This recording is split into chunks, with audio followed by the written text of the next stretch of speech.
This is Good Morning Indiana, working for you.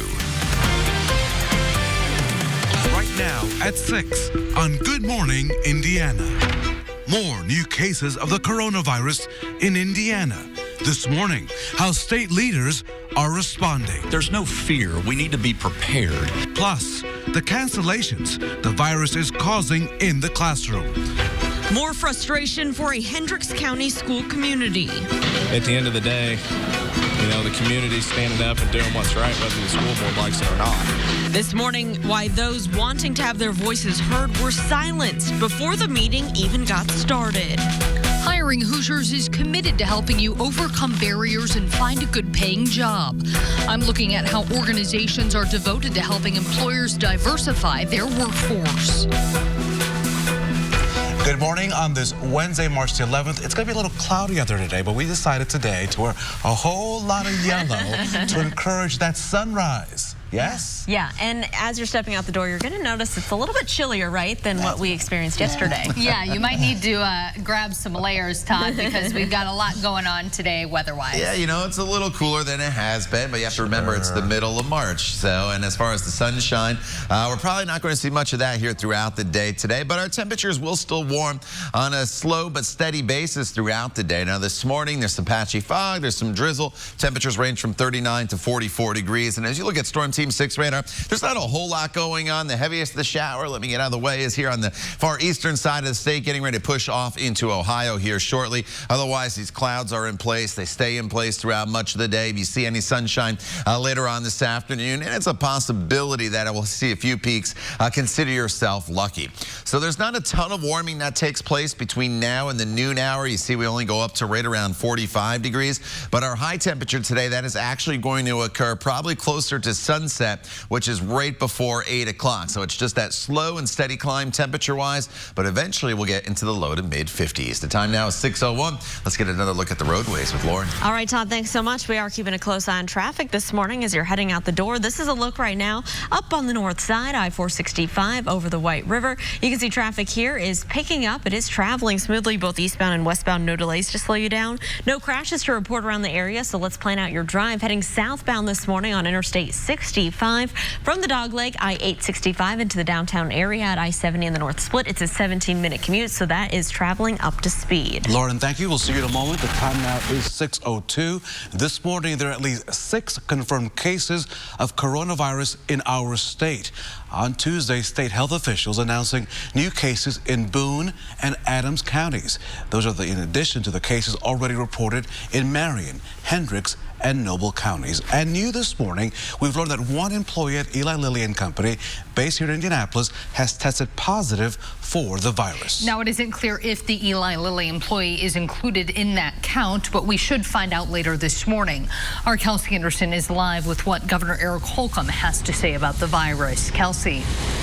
Hey, good morning. So the Indiana State Department of Health usually releases their new numbers every morning at 10 o'clock. So we should know in the next couple of hours throughout the morning those exact numbers. And if that Eli Lilly employee who does have the coronavirus was already a part of those numbers, that's 6, or if it's a new number this morning. So as of right now, we know there is 1 case each in Noble, Adams, Boone, and Marion counties, and 2 in Hendricks County. 5 of the patients are adults, and 1 is a child. There are still no reported deaths related to the virus in the Hoosier State. Well, Governor Eric Holcomb tells RTV6 Indiana is ready and quickly adapting. We're remarkably prepared, and you're seeing that play out right now in our coordination. Again, this is all about staying informed to the facts on the ground as they change, and they will continue to change. Holcomb says anyone feeling flu-like symptoms needs to get in contact with their healthcare provider, and the Indiana State Department of Health does have a 24-hour hotline to provide information to healthcare providers and the public. So from 8 a.m. to 8 p.m., look at your screen right now. This is the number you need to call, 317-233-7125. Calls after 8 p.m. should go to 317-233-1325. Reporting live, Kelsey Anderson, RTV6. Kelsey, thank you. you, the coronavirus outbreak also impacting education. Colleges and universities around the country are suspending in-person classes, including IU and Purdue. The school's announcing classes will be taught online once students return from spring break. Students at both schools leave for break on Friday. IU students are scheduled to resume in-person classes on April 6th. Purdue officials have not yet set a timeline for when students will return to campus classrooms. And there's a lot of confusion when it comes to the coronavirus and how this could impact your family. That's why our Scripps National team has put together a 30-minute special devoted to cutting through any misconceptions. You can watch Coronavirus, The Facts, right here on RTV6 Friday night at 7 o'clock. And don't forget, we've devoted an entire section of our website to the coronavirus coverage. To find the very latest stories about COVID-19 and how it's impacting Hoosiers, you can visit theindychannel.com/coronavirus. We are covering education at 6:05. Dozens of concerned parents, students, and community members showed up to speak at a school board meeting last night, only to learn their opinions would not be heard. The Northwest Hendricks School Board facing harsh criticism after their handling of sexual misconduct allegations against former Tri-West High School teacher and coach Tyler Bruce. Alyssa Donovan is live this morning. And Alyssa, people came out to talk, but they could not. Fill us in. Exactly. That meeting was standing room only, filled with people who wanted to voice their opinions. And once they learned they wouldn't get to speak at this meeting, a lot of people just stood up and left. And as people were filing out, one man did try to address the board and ask why public comment was not going to be allowed. His question went unanswered. A board member quoted the open door law during the meeting that states the public can attend and observe public meetings and address the board, but the board can determine if public comment is not conducive to a productive meeting, and chose to prohibit that public comment. Last week, a staff member from Tri-West High School was let go after sharing surveillance video related to allegations against former teacher and coach Tyler Bruce. The firing led to students doing a walkout in support of that staff member. People who came to last night's meeting say this situation just adds to their negative feelings towards the board. I think it's completely insane. I mean, they're trying to cover themselves up. They know they're caught. I'm sure they've seen the petitions just like everybody else on social media has, as far as there's a petition to get them overthrown. Now, after people exited the meeting, the board went on with their regular business. RTV6 did try to speak to some of those board members after the meeting, but our crew was directed to simply talk to their communications specialist, and she told us that the reason they've pulled public comment is because past meetings have not been productive when they happened. Reporting live, Alyssa Donovan, RTV6. Alyssa, thank you. It is 6:07. The Indiana State Teachers Association is reflecting on actions taken at the State House related to education. Teachers in schools will not be penalized for the iLearn test scores, but salaries are still a hurdle. ISTA wanted lawmakers to invest $75 million into teacher pay this session, but that will not happen. The president of the association says supporters can help make a difference in November. This is an election year, and so our members and supporters of traditional public education in Indiana will be out talking to those who are seeking to be elected into the State House. We want them to commit to doing what is right by the over 90% of Hoosier kids that attend traditional public school in Indiana. Governor Holcomb and state lawmakers are waiting until next year for a serious push to increase teacher pay. This morning, a man faces charges in a Marion County murder from nearly 20 years ago. The Marion County Prosecutor's Office says it's thanks in part to advances in technology. William Swain is charged with the sexual assault and murder of Arthur McFall. McFall's body was found inside a room at the Old Dollar Inn on Keystone Avenue in October of 2000. Investigators carefully preserved the evidence in the murder, which matched up with Swain after he was arrested for theft in 2018. Prosecutor Ryan Mears says it means a lot to be able to solve this for the victim's family. For the last 20 years, they've had to deal with the fact that whoever did this to their loved one was out there walking free. And certainly it's always nice to be able to call them and say, hey, we were able to arrest someone for the death of a loved one. Prosecutors say Swain's DNA was determined to match DNA found on wounds to McFall's neck. Both were used in the FBI's DNA database to match up with Swain. At 6:09, we have breaking news into the newsroom from the world of IndyCar. Check this out. Not a good start to the 2020 season for Colton Herta and the Andretti Harding Steinbrenner racing team. The team's car hauler caught fire on the interstate on the way to this weekend's race in St. Pete. Our Scripps station in the area reports some pit equipment was damaged in those flames. No word this morning on how the number 88 car fared in that fire. We can tell you that no one was injured. Now the Big Ten's men's tournament returns to Indianapolis. Welcome to all those basketball fans to Indy today for the first time since 2016 for the Big Ten. IU fans probably never expected the Hoosiers to finish in 11th place. But is that good enough to make the NCAA field? The Hoosiers will play against Nebraska this afternoon. The Hoosiers won both times against the last-place Cornhuskers during the regular season, as you may recall. A win would move Indiana into round 2 and a matchup against Penn State. Purdue plays Ohio State tomorrow evening. It's 6:10. IMPD's Homeland Security Department wants the community to know it's ready to handle big crowds expected this week. In addition to the men's Big Ten men's basketball tournament, St. Patrick's Day Parade in downtown Indianapolis is set for Friday. Extra officers from various units will be on patrol. Police suggest you take steps to help protect yourself and your property. If you're leaving anything in your car, leave it hidden. Put it in the trunk or something like that. Anything you leave that's kind of noticeable and someone thinks is of value, you could be subject to a theft on that. And again, just making sure that you understand some of the venues that they have restrictions on what you can bring in and not bring in.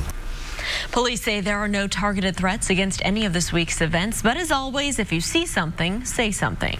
Barriers of all different types can stop people from getting the jobs of their dreams. New at 6:14, I'll introduce you to organizations helping potential employers diversify their workforce.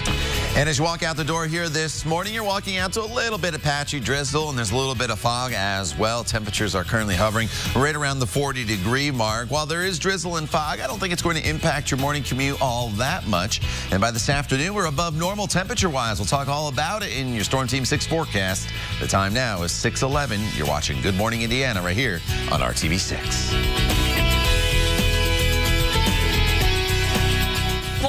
Floors to your home. That too.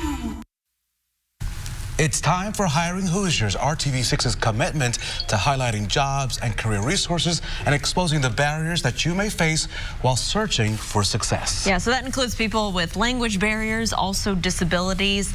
They want to work and they can work, but sometimes employers are hesitant to hire them. Because of that, I learned that advocacy groups are hard at work trying to educate employers and fill the growing number of open jobs here in Indiana. Human beings in general are very good-natured and want to do the right thing.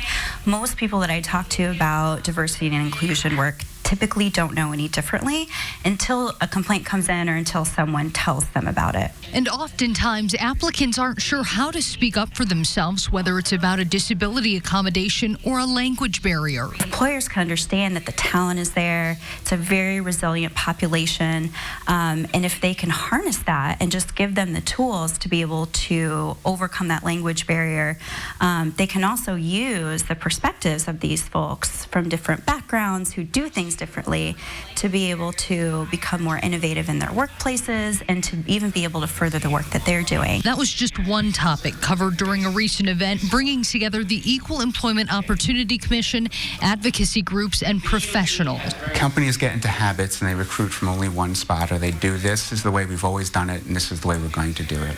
If you have those biases already, it's about identifying those things and then trying to figure out ways where you can get past that, and so that we can have a more diverse workforce. Shoemaker says his goal is to work himself out of a job by creating equal opportunities in workplaces across the Hoosier state. You create an environment like that. If you break down the barriers to employment, you create an environment where it's a respectful workplace, it's a civil place, people want to work there, people do not want to leave, then a lot of the problems that you have in finding good talent are going to disappear because you already have it.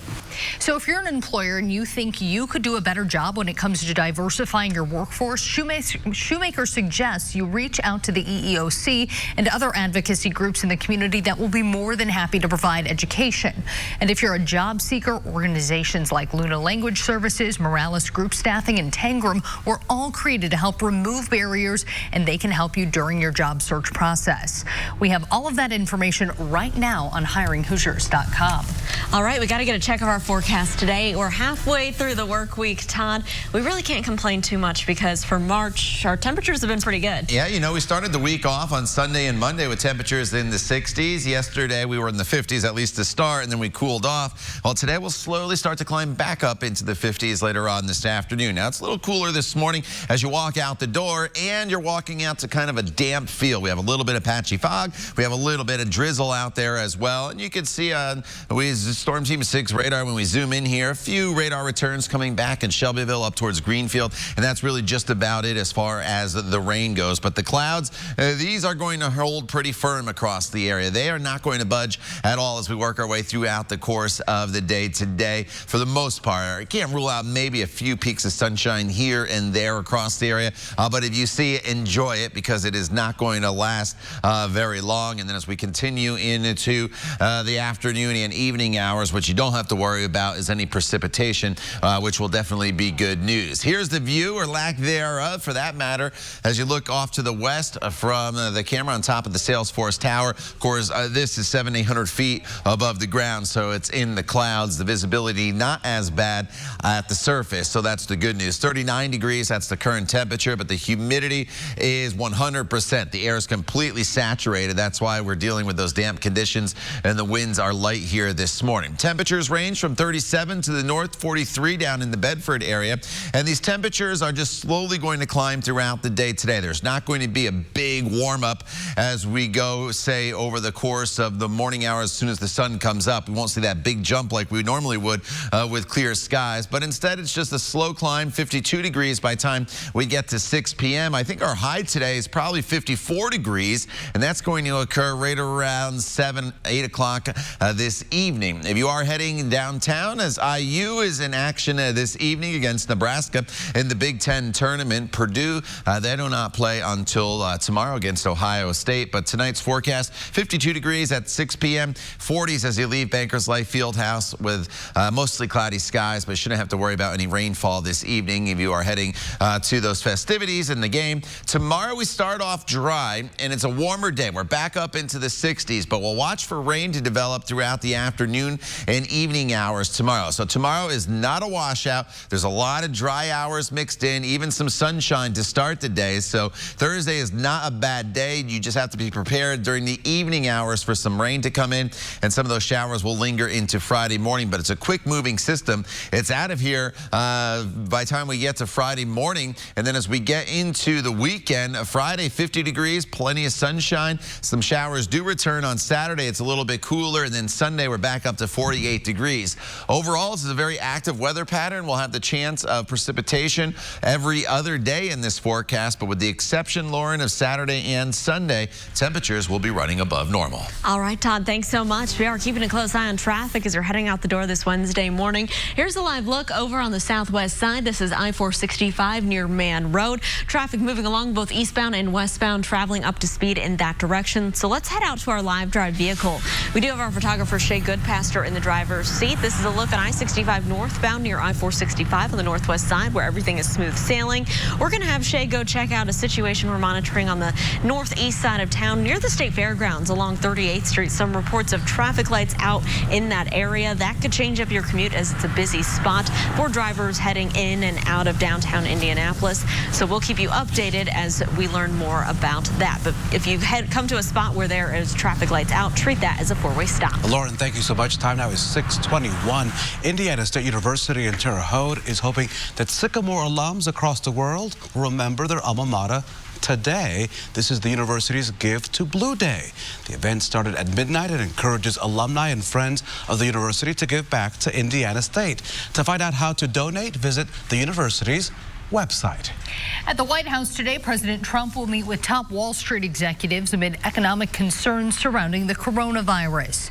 Yesterday, President Trump asked Congress for a tax cut and other measures to ease the pain of the outbreak.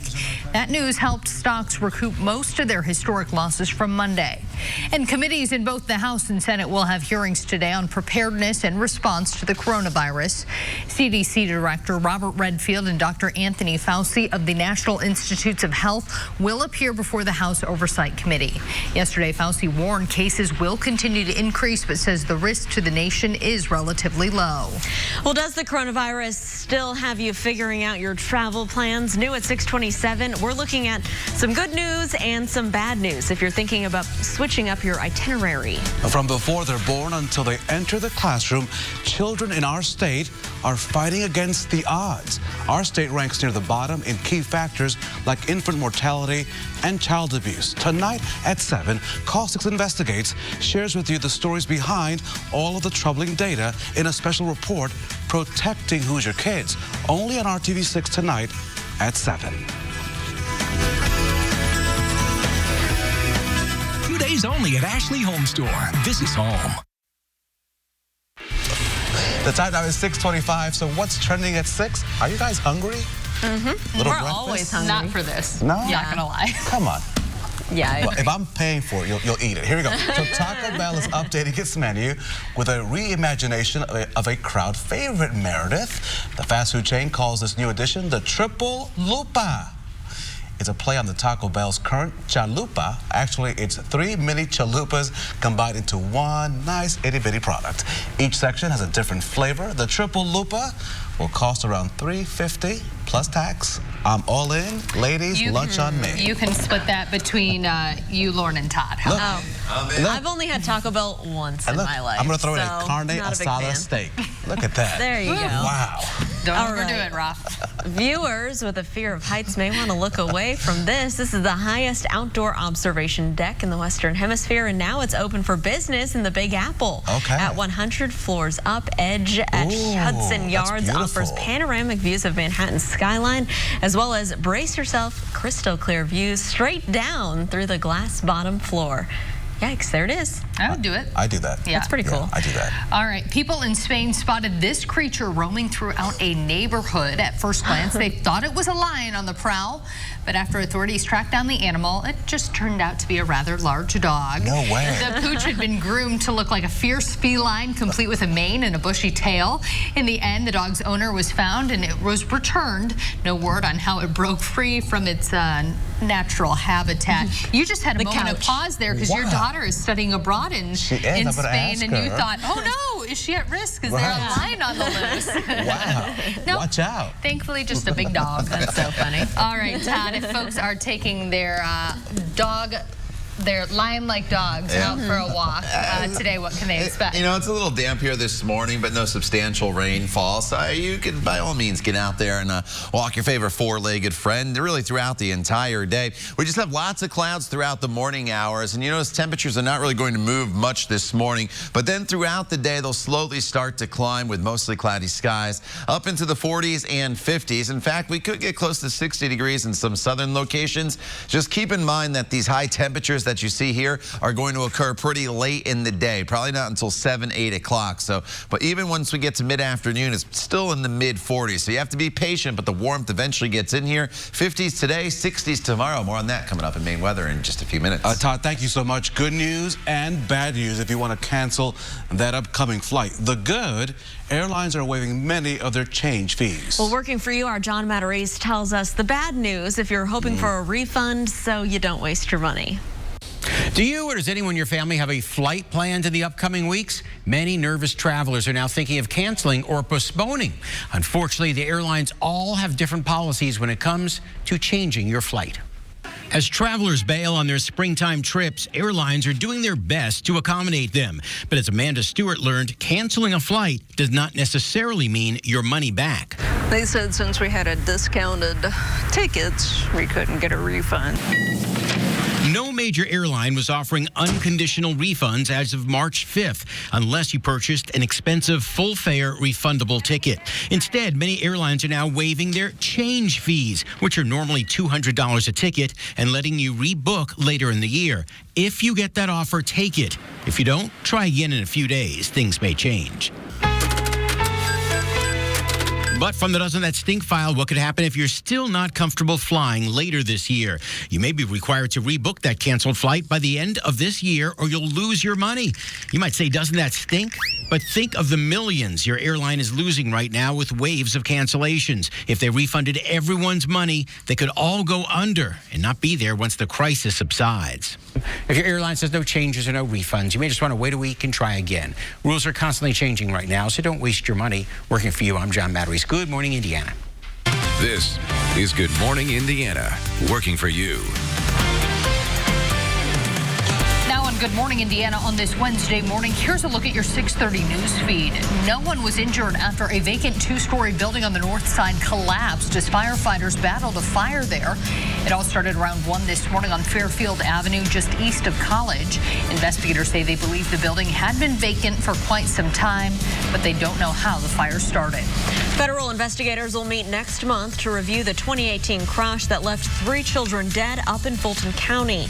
The National Transportation Safety Board is reviewing the crash that killed twins Mason and Xavier Engel and their sister Olivia Stahl. The board will come up with recommendations on preventing future tragedies involving school buses. The state lawmaker Dan Forrestal is pleading guilty to criminal charges. In August, Forrestal was charged with operating a vehicle while intoxicated and impersonating a police officer. The special prosecutor assigned to the case declined to say the exact charges that Forrestal is admitting to. The Democrat has already said he will not run for re-election this year. IMPD is changing the way it hires future officers, and it starts before they ever step foot in the academy. They run the Police Readiness Academy, also known as PAR. The academy helps prepare recruits for the physical and mental stress of the training for the police force. IMPD hosts PAR every Tuesday night, and it's the only Central Indiana department that holds it year-round. IUPUI women's basketball team is celebrating a historic win, punching their first ever ticket to the NCAA tournament. The Jaguars won the Horizon League championship over Green Bay 51-37 at the Indiana Farmers Coliseum. Senior Holly Hoopengarner was named MVP of the Horizon League tournament. The Jaguars will find out their seeding and opponent for the big dance on Monday. Congratulations to those ladies. Go Jaguars. Yeah. Okay. And you can't not play basketball with the last name Hoopengarner. All right, you gotta be good at it. Yeah. Yep. All right, let's get a check of our forecast on this Wednesday. You know, it's not a bright day in our forecast today, as we're probably not going to see much in the way of sunshine, but it's not a bad day because temperatures will eventually get above normal. Now, there's a few minor flaws as you walk out the door this morning, and that's some patchy drizzle and also a little bit of reduced visibility or some patchy fog that's out there, but the visibilities are all above 1 mile. I always tell you that 1 mile threshold is the difference between denser fog and able to get out on the streets and be just fine. Down in 2 miles, though, in Lafayette as well as Muncie, so just use a little bit of caution on the roadways this morning. As far as the rainfall goes, we have one heavier shower still just making its way through Liberty, Indiana, getting ready to push off into Ohio. Otherwise, it's just some patchy drizzle here and there, but you notice the clouds, they are firmly in place, and I'm not banking on much of anything in the way of sunshine throughout the day today. Now, this morning, the clouds and that damp feeling is going to prevent the temperatures from warming a whole lot. We only go from 41 degrees at 9 a.m. up to 45 degrees by the time we get to the noon hour, but as the southwesterly winds start to kick in later on this afternoon, eventually, by the time we get to the evening hours, we are in the 50s, and then we'll keep warming into the 60s for tomorrow.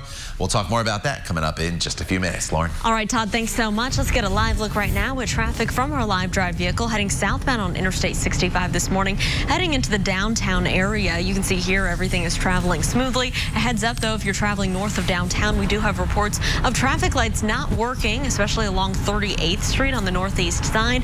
So treat those areas as four-way stops and give yourself just a little bit of extra time to deal with any delays in that area this morning. It is 6:33. An Eli Lilly employee has tested positive for the coronavirus. That company confirmed that news late last night, but we don't know yet if that employee is one of the 6 confirmed cases of COVID-19 here in the state of Indiana. The state health department won't update its numbers until later today, but the governor is still urging people to remain calm, even as they monitor for symptoms. Our Kelsey Anderson is live this morning with more on what the governor had to say. Kelsey. Hey, good morning, Meredith and Lauren. So the Indiana State Department of Health usually updates their numbers around 10 a.m. every day. And so we don't know if that Eli Lilly employee is a part of that 6 already or if that's a new case here in Indiana. So as of right now, from numbers we've gotten from yesterday, we know that there's 1 case each in Noble, Adams, Boone, and Marion counties and 2 in Hendricks County. 5 of the patients are adults and 1 is a child. There are still no reported deaths related to the virus in the Hoosier state. But Governor Eric Holcomb tells RTV6 Indiana is ready and quickly adapting, and they plan on continuing to update all of us daily. We plan to, through the State Department of Health, continue to put out up-to-date information on a daily basis. We'll do press conferences in person as well when they're needed, but I encourage every citizen to, if they feel flu-like symptoms coming on, they need to get in touch with their healthcare provider first and foremost. Holcomb says that to expect changes as the virus continues to change, expect their plan to change and expect the information that you're hearing each day to change. Now, the Indiana State Department of Health has a 24-hour hotline to provide health providers and the public with up-to-date information from 8 a.m. to 8 p.m. The number is on your screen right now. You're going to call 317-233-7125, and anything after 8 p.m. should go to 317-233-1325. Reporting live, Kelsey Anderson, RTV6. Kelsey, thank you so much. The time now is 6:35. IPS announcing the cancellation of its field trips all the way through April the 3rd. The school district says the decision in part is part of its social distance strategies to help prevent contracting the virus. Now in Hendricks County, as you know, Avon Community Schools canceled classes and activities for 2 weeks after a student tested positive for COVID-19. Many college campuses are also suspending in-person classes to help prevent the spread of the virus. Both IU and Purdue will move classes online at all their campuses. That includes the IUPUI campus in Indianapolis.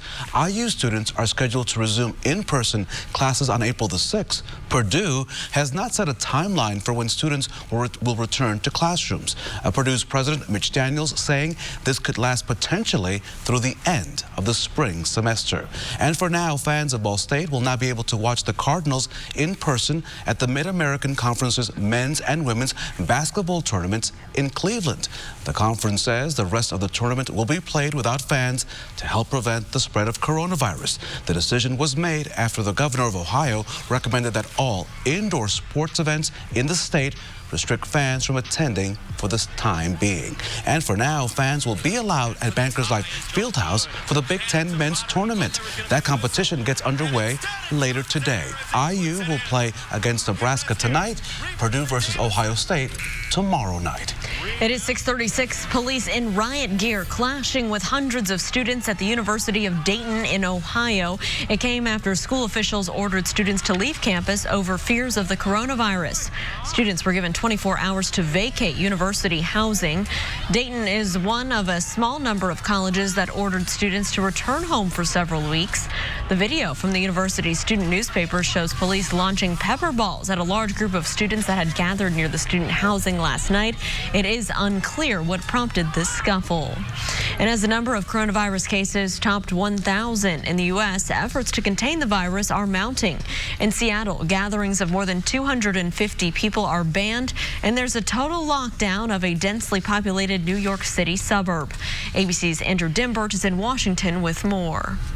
As cases of coronavirus continue to climb in the U.S., a cluster of COVID-19 in New York State now becoming the country's first containment zone. The National Guard being deployed to New Rochelle, a suburban community just north of New York City. It is a dramatic action. This is literally a matter of life and death. That zone of containment consisting of a 1-mile radius around the Young Israel Synagogue, where dozens of people were exposed by a sickened attorney. Schools and businesses that hold large gatherings will shut down for 2 weeks. Most businesses and grocery stores will remain open. People will be allowed to enter and leave. You're not containing people. It's facilities. Dr. Anthony Fauci, a top health official at the National Institute of Allergy and Infectious Diseases, with a warning. That it doesn't matter if you're in a state that has no cases or one case.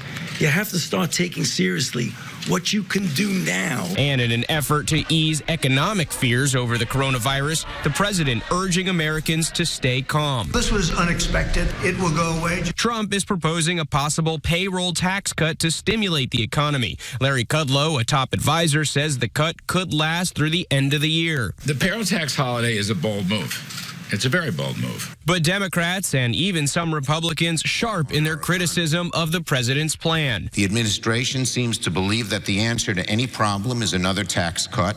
And the Wall Street Journal was reporting the Trump administration is also likely to extend the April 15th tax deadline, again, to mitigate some of the effects here of coronavirus on businesses and families. Andrew Dimbert, ABC News, Washington.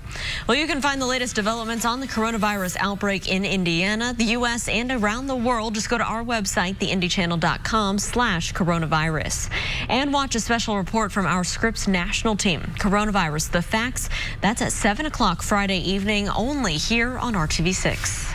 The meeting was standing room only until citizens were told they would have to stay silent. Public comment was prohibited at the Northwest Hendricks School Board meeting last night. Dozens of parents, students, and community members showed up to express their opinions, specifically about how the board has handled sexual misconduct allegations against a former teacher and coach. Our Alyssa Donovan is live this morning. Alyssa, the frustration from citizens towards the school board has been building for quite some time now. That's right, Meredith. And one man we spoke to at last night's meeting says taking away public comment is just adding to that frustration for community members. We also know that many of the people in attendance last night were expected to ask for board members to resign. Now, when the board meeting started, one of the members stated they would be prohibiting that public comment. Several people stood up and left at that time. One person tried to ask why, but he was ignored. The reason for the big turnout stems back to allegations against former teacher and coach Tyler Bruce. Bruce was charged with the multiple felonies after he was accused of an inappropriate relationship with a student. Another staff member shared surveillance video related to the allegations with RTV6, and that staff member was fired. The firing and a student walkout in support of that staff member happened just last week. RTV6 did attempt to speak with the board members at last night's meeting about these situations, but we were directed to a communications representative instead, who said the public comment portion are preventing the board from moving forward. It hasn't been very productive. The board needs to do the business of the public, in the public, but the comments have just, it's been a lot of, there have been some interesting evenings.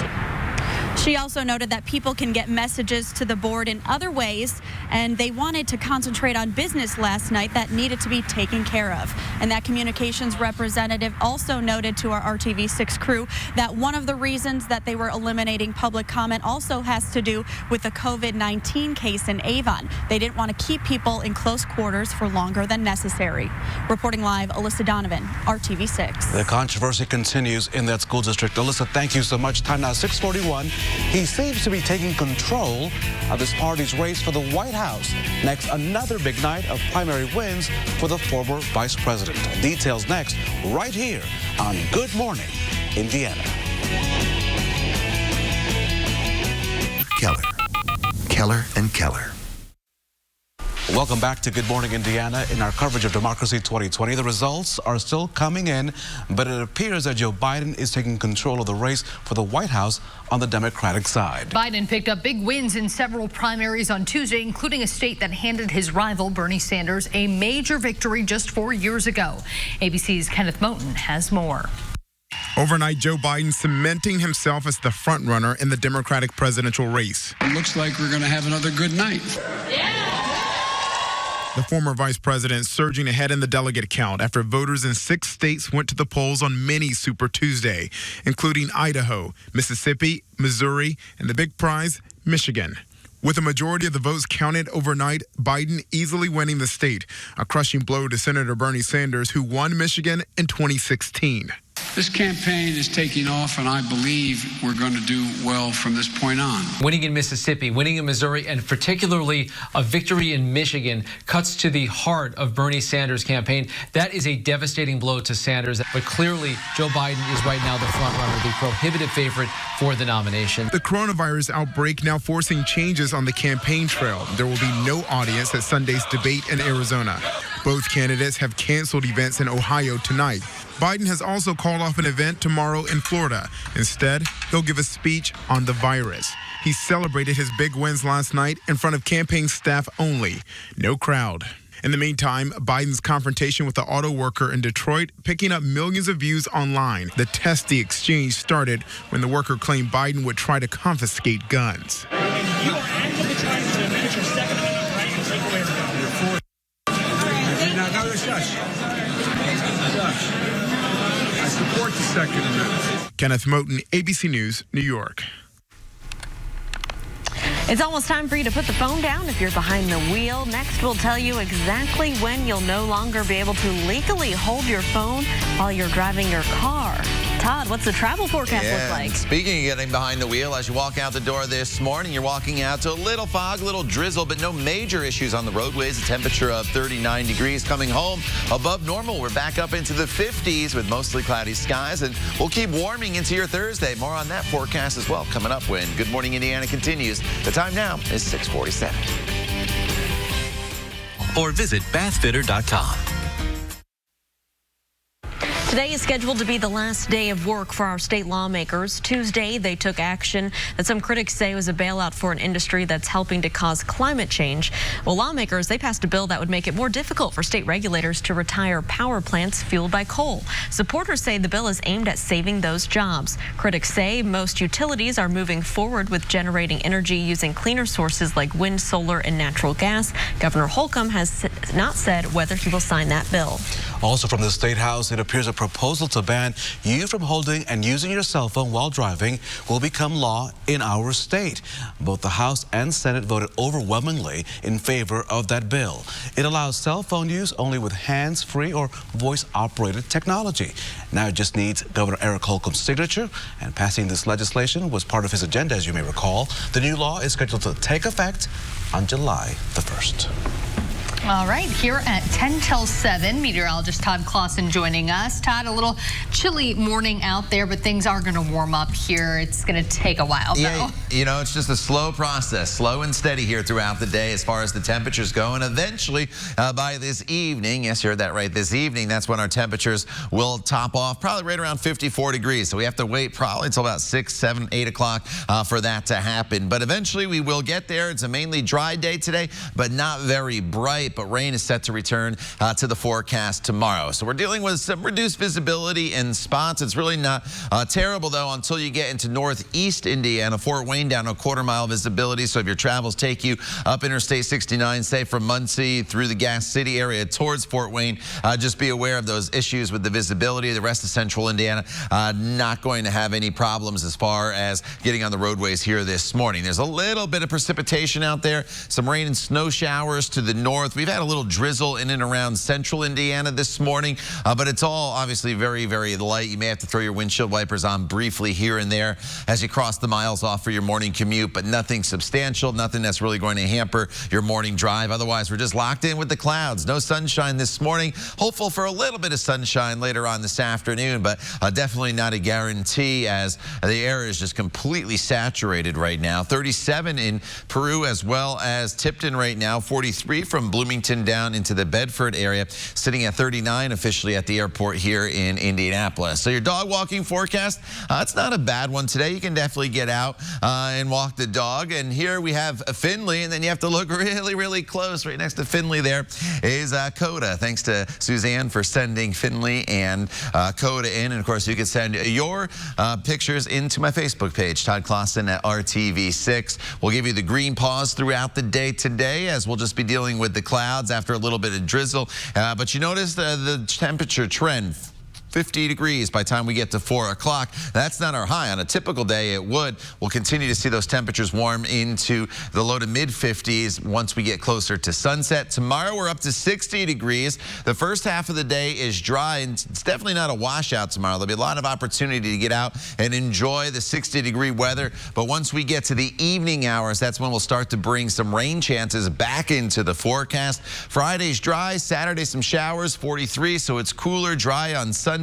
And then as we get towards St. Patrick's Day next week, temperatures, Lauren, will be back up into the mid-60s. All right, Todd, thanks so much. Take a look at our traffic now camera here. This is our INDOT traffic camera at I-465 near Man Road, where we do have some sort of, looks like crash cleanup happening in the right shoulder. No word on exactly what's going on here, but we can tell you that traffic moving westbound is stop and go right now from just before Man Road all the way over to almost Kentucky Avenue. So give yourself extra time if that's part of your commute. Also use caution heading downtown. We are getting word from our Kelsey Anderson about traffic lights that are dark near 10th and Pennsylvania and 10th and Meridian Streets. Treat those areas as four-way stops and use caution. An emotionally exhausting night on The Bachelor. The shocking finale featuring conflicting emotions and an on-camera showdown. A complete recap of the fireworks coming up next on Good Morning America. It's 6:53. We'll be right back. Days from 4:30 to 7. There is something special in the sky. It's a star that's never been seen before. Amateur astronomers were the first to spot the HD 74423 in data collected by NASA's space satellite tests. So this type of star is called a teardrop star. It's roughly 1,500 light years away from Earth. A researcher in Australia says this is a chemically peculiar star that's metal poor. The star is nearly twice the mass of our sun and is pulsating on one side, giving it that teardrop shape. Isn't that beautiful? Interesting. Look at it, nice on a pendant, like a nice diamond pendant. All right. I'm just saying. All right, you're not seeing any stars or the moon here this morning with except the clouds these ladies. and drizzle, except these ladies. Mostly cloudy today, eventually into the 50s later on this evening. Todd, thanks for joining us. We're back in 25 minutes and throughout Good Morning America. All your news throughout the day is on the RTV6 app. Have a great day. Good Morning America is next right here on RTV6.